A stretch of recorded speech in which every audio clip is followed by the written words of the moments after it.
everyone, this is Isabelle, and today I'll present the ReCall app. When we were presented with the requirements for this project, I reached out my dear friend Roberta, who was also my tested user, so some of you already know her. She was excited about this project because she knows that not everybody cares to create an app for her needs since she's not a tech native. She's in her 80s and she's single and lives alone in New York City. She's fully capable of living alone, but she has already started to forget simple things.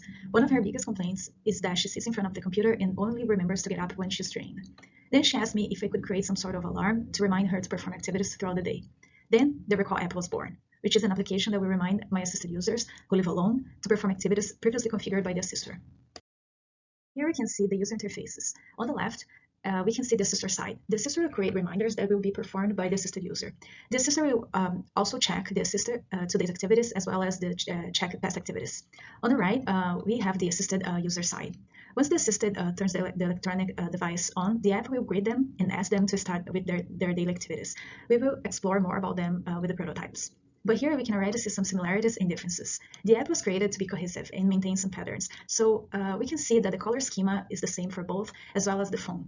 And also there's no useless information. But the assisted side has a clock and uses bold letters. Apparently bold letters will help with accessibility for individuals with low visual acuity. It is interesting that if you don't have a provision, the bold letters are quite annoying. So now let's check out the prototype for the assister side. As we can see here, this is the assister side of the application. Here we have the options of creating a reminder, checking today's activities, and checking past activities. So if we go here and try to create a reminder, there are some options that will come up, such as activities, calls, birthdays, and positive messages. So if we try to create an activity, here there are some other pre-configured options, such as stretching, walking, and this can be changed according to the assisted user needs. So let's say that we are going to create a walking reminder. So we click here. We're supposed to put the date and click OK, the time. And now the reminder has been created. So if we click here, we go back to the main page of the application. So if we want to create, let's say, a positive message, we can come here, write a message, and click OK. And again, put the date, time, and the reminder will be created. So here we can also check the activities for the day. So if we click here, we will see the activities for the assisted user, today's activity. So as you can see, the letters are not bold, and it's very simple and practical for the assister. And here we can check past activities. Here we're supposed to put the date, and this was one day. So we always click on OK. So reminders are not created automatically created, and we always have to choose what we want to do. So this is not automatic, which is important because the assister needs to have total control about what's going to be created for the assisted user. Now let's check out the prototype for the assisted user side. So this is the assisted side of the application, and here we have this grading screen, and we will ask the user if she wants to start with the day. And I feel that having this sort of screen is important for the elderly population because they want to feel close to the application. They don't perceive applications as we do, perhaps. So they want to be closer to the application and feel it's more normal for them. So that's why I insert the screen, this grading screen. And as you can see, there's the time here, and the letters are in bold, and which apparently is important for poor vision. So again, we have the buttons here. So we move forward when we click the buttons. The next screen is about the reminders of the day. So she knows everything that's going to happen throughout the day. Here I put this desktop screen just to demonstrate the prototype, but in real life, time would pass and she would do her stuff, and then the reminders will show up. So this is just for the sake of demonstration.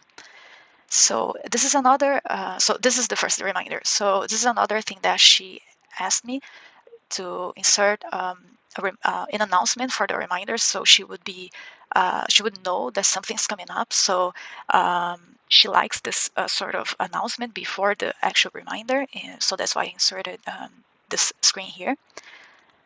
So in this case, we are going to ask her to perform some activities. And in this case, let's say that she is up to do the exercise right now. So let's say yes. So this is a timer, so she knows what's going on. And this is the timer in the middle, and the time ends. In here, we will ask her if she performed the activities. Let's say that she did not perform the activity, the specific activity, and she would say no. And here we are going to ask her if she is well, or if she wants us to contact her sister, her daughter in this case.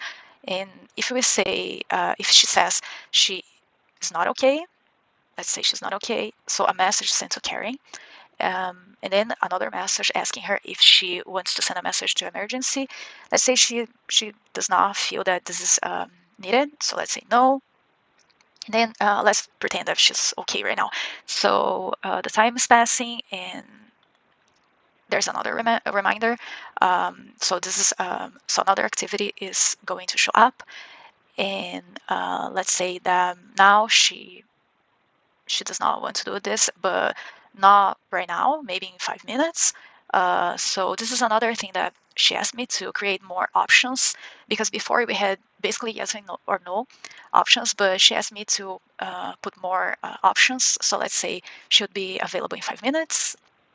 In here, 5 minutes has passed, and now we ask her again, and she says no, I don't want to do that. Okay, so desktop screen again, and this is another reminder. So we could set some recurrent activities, such as to call her friend. Maybe her friend has the same would use the same application. So she has this call to call Mary, and let's say she wants to call Mary, and now we ask her if she is going to call Mary right now. Let's say she is free right now. And another thing that my user has asked me to do is that to create something that could call her friend from the computer. I said we could try it in real life. So in this case, let's say that she's going to call from the computer, and she's calling Mary. And again, we always ask her if she performed the activity. Let's say that she did perform the activity. And this is the end of this presentation, the assistor side of the application. This project might not have been the most sophisticated one, but it came out of a real need. And having my muse made a huge difference in the way I perceived the project throughout the term. For the future, I think I will program a simple application for Roberta so she can set her own reminders. I would adapt the project to have only one side, so she would need to input the reminders herself. I'd like to thank everyone for this term. Thank you all for your partnership and feedback. I have learned a lot in such a short amount of time. And a special thanks to Irina, who has helped me to go through all challenges and has given me such a valuable feedback on the assignments. Thank you.